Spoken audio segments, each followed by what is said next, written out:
Properties of the oxides of the elements of the third period। तीसरे period के जो elements हैं उनके ऑक्साइड्स की प्रॉपर्टीज। ये ऑक्साइड्स कौन कौन से हैं? देखिए, थर्ड पीरियड में जो एलिमेंट हमारे पास आते हैं तो एक इसमें है सोडियम। सोडियम मेटल है और इसके दो ऑक्साइड्स बनते हैं। पहले मैं ये ऑक्साइड लिख रहा हूं, फिर इन प्रॉपर्टीज पे बात होगी। सोडियम मेटल के दो ऑक्साइड्स हैं। एक इसका है नॉर्मल ऑक्साइड Na2O और एक सोडियम का है पर ऑक्साइड जिसका फार्मूला है Na2O2। ये दो ऑक्साइड्स हैं सोडियम के। फिर इसके बाद जो एलिमेंट है वो है मैग्नीशियम। मैग्नीशियम मेटल, इसका एक ही ऑक्साइड है MgO।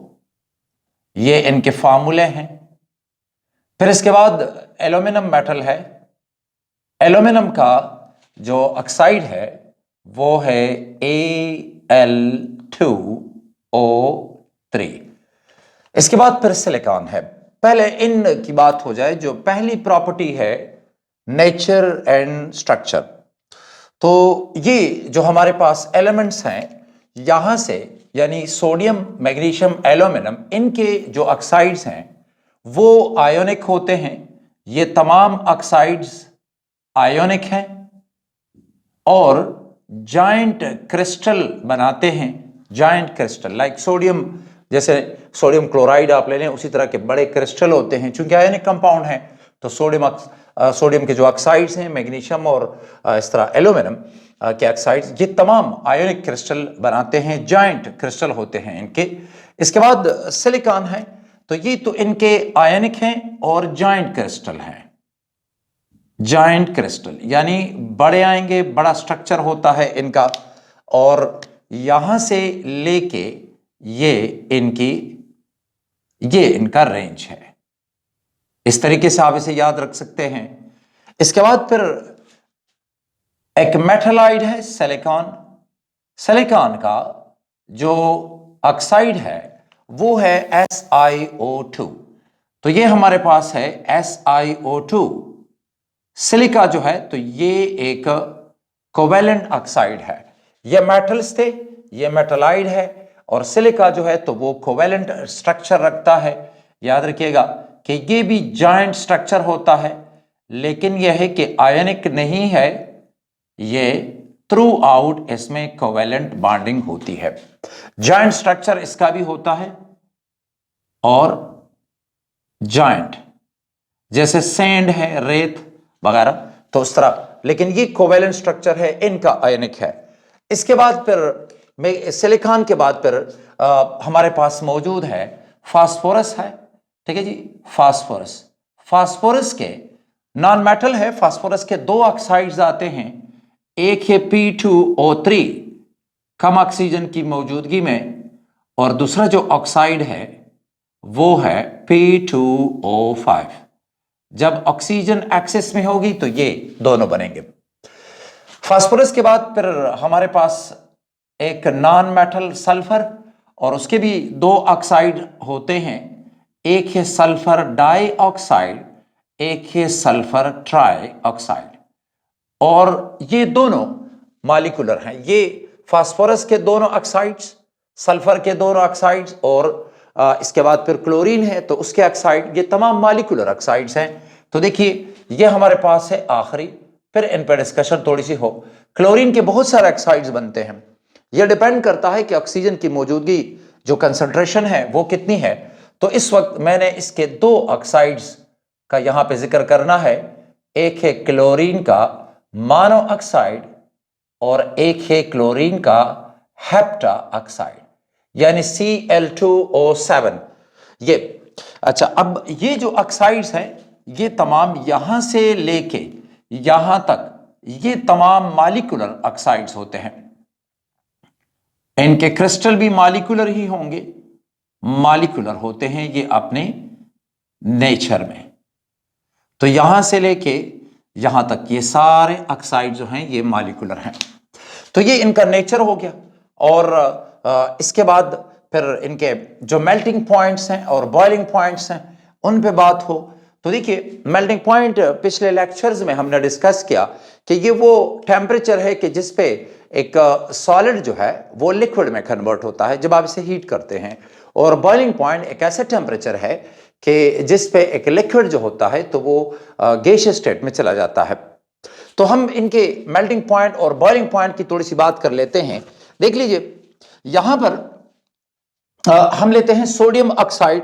तो जो इसका सोडियम ऑक्साइड जो है तो इसका जो मेल्टिंग पॉइंट, यहां पे हम बॉइलिंग पॉइंट की बात कर लेते हैं।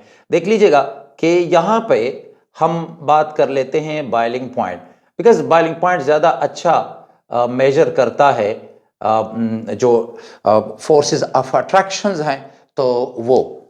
तो बॉइलिंग पॉइंट हम ज्यादातर लेते हैं। तो बॉइलिंग पॉइंट हम ले लेते हैं सोडियम का, मैग्नीशियम का और एल्यूमिनियम का। ये चूंकि आयनिक है इनका मेल्टिंग पॉइंट बॉइलिंग पॉइंट बहुत ज्यादा होता है। मैं यहां पे बॉइलिंग पॉइंट का कर्व बनाऊंगा। सिलिका याद रखें इसका भी जो मेल्टिंग पॉइंट है बॉइलिंग पॉइंट है बहुत ज्यादा होता है, लेकिन ये चूंकि कोवैलेंट स्ट्रक्चर रखता है हम इसकी अलग बात कर रहे हैं। यहां पे आपने आयनिक बॉन्ड को पूरी तरह तोड़ना होता है, तो तब ये सब्सटेंसेस सॉलिड से मोल्टन फॉर्म में जाएंगे, और या फिर जब ये मॉल्टन फॉर्म में होंगे आप इन्हें मजीद हीट देंगे तो ये वेपर स्टेट में जाएंगे। तो इनका मेल्टिंग पॉइंट बॉइलिंग पॉइंट बहुत ज्यादा है। सोडियम का तकरीबन ये बनता है 2000 के करीब। मैं बॉइलिंग पॉइंट की बात कर लेता हूं 2000 के करीब। फिर मैग्नीशियम ऑक्साइड है तो वो यहां पे आ जाता है कोई 4000 3000 के दरमियान, एग्जैक्ट वैल्यू कोई 3600 के करीब बनती है। अच्छा, फिर इसके बाद एल्यूमिनियम है। तो एल्यूमिनियम का जो ऑक्साइड है वो 3200 तकरीबन 3200। तो ये हमारे पास आते हैं। सो अगर हम इनको मिला लेते हैं सो देख लीजिएगा कि ग्राफ हमारे पास कुछ यूं आएगा कि यहां से आप इसको मिला देते हैं इसके साथ, तो ये हो गया सोडियम का ऑक्साइड का बॉइलिंग पॉइंट, फिर मैग्नीशियम ऑक्साइड का, इसके बाद फिर एल्यूमिनियम ऑक्साइड का ये आ गया है, और नेक्स्ट जो है सिलिका जो है तो उसका जो बॉइलिंग पॉइंट है वो वैल्यू होती है तकरीबन 2500 के करीब ये वैल्यू आती है। तो आप इसको यहां इसके साथ मिलाएं। अच्छा, तो ये कोवेलेंट है, यानी ये जो तीन है ये आयोनिक होते हैं, ये कोवेलेंट है, ये आयोनिक हो गए, ये कोवेलेंट है, और ये जो तीन है ये मॉलिक्यूलर होते हैं। यानी इनमें डिपेंड करता है मॉलिक्यूलर, तो इनमें या तो डायपोल फोर्सेस होंगी, लाइक सल्फर डाइऑक्साइड जो है तो वो पोलर है तो उसमें डायपोल फोर्सेस है। लेकिन अगर आप बाकी देखें अगर कोई इनमें नॉन पोलर होगा तो उसमें फिर लंडन फोर्सेस होंगी।